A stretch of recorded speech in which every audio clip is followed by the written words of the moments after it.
TR, 6 needle, and 10 needle machine. Okay? Kagaya ni ma'am, gusto niya mag-start siya ng embroidery. Ito po yung magiging benefits natin, ma'am. You can choose your own hours.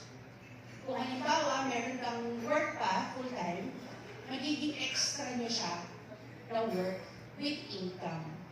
So, kung gusto ko siyang simulan ngayon, okay.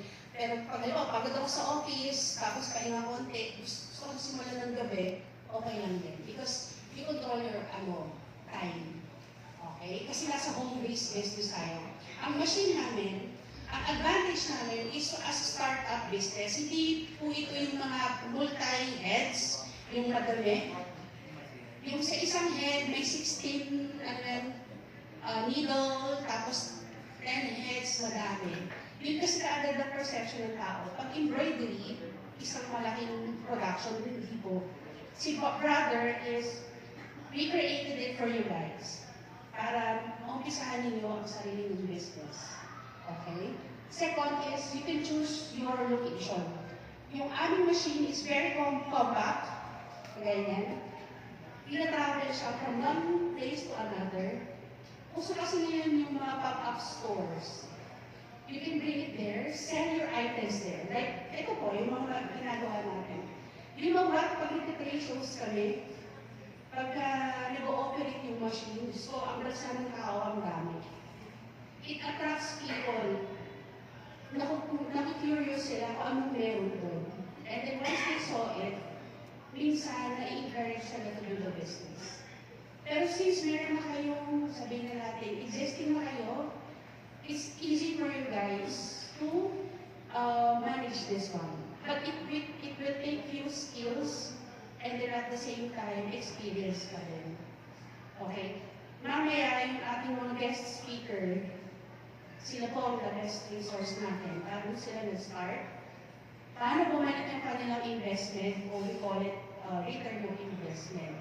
From zero knowledge to experience, season na talaga sila. Okay? And you can choose your own investment. Ang machine namin, alam naman natin na mahal siya. Yes, investment kasi.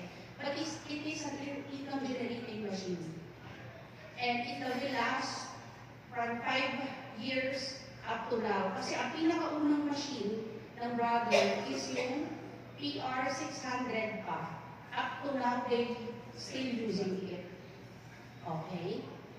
So, ibig sabihin, nag-a-add na lang sila ng machine. Add na lang ng add, pag na-return add ulit, and then yung production, nag-i-increase. Okay? Yun po yun. And you can choose your own customer. Kung halimbawa, malapit kayo sa school, you could sell your products to the school.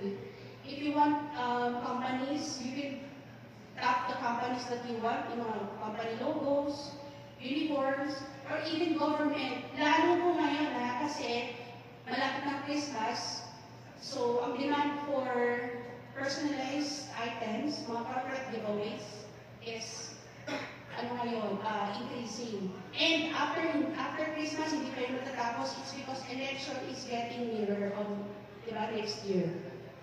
So yung mga uniforms for the campaign collaterals is there. So maraming mga politicians for sure mag-uniform na naka-embroidery. Okay, yung demand sa government ito is big also. And you want it, mga baby products, pwede rin, it's up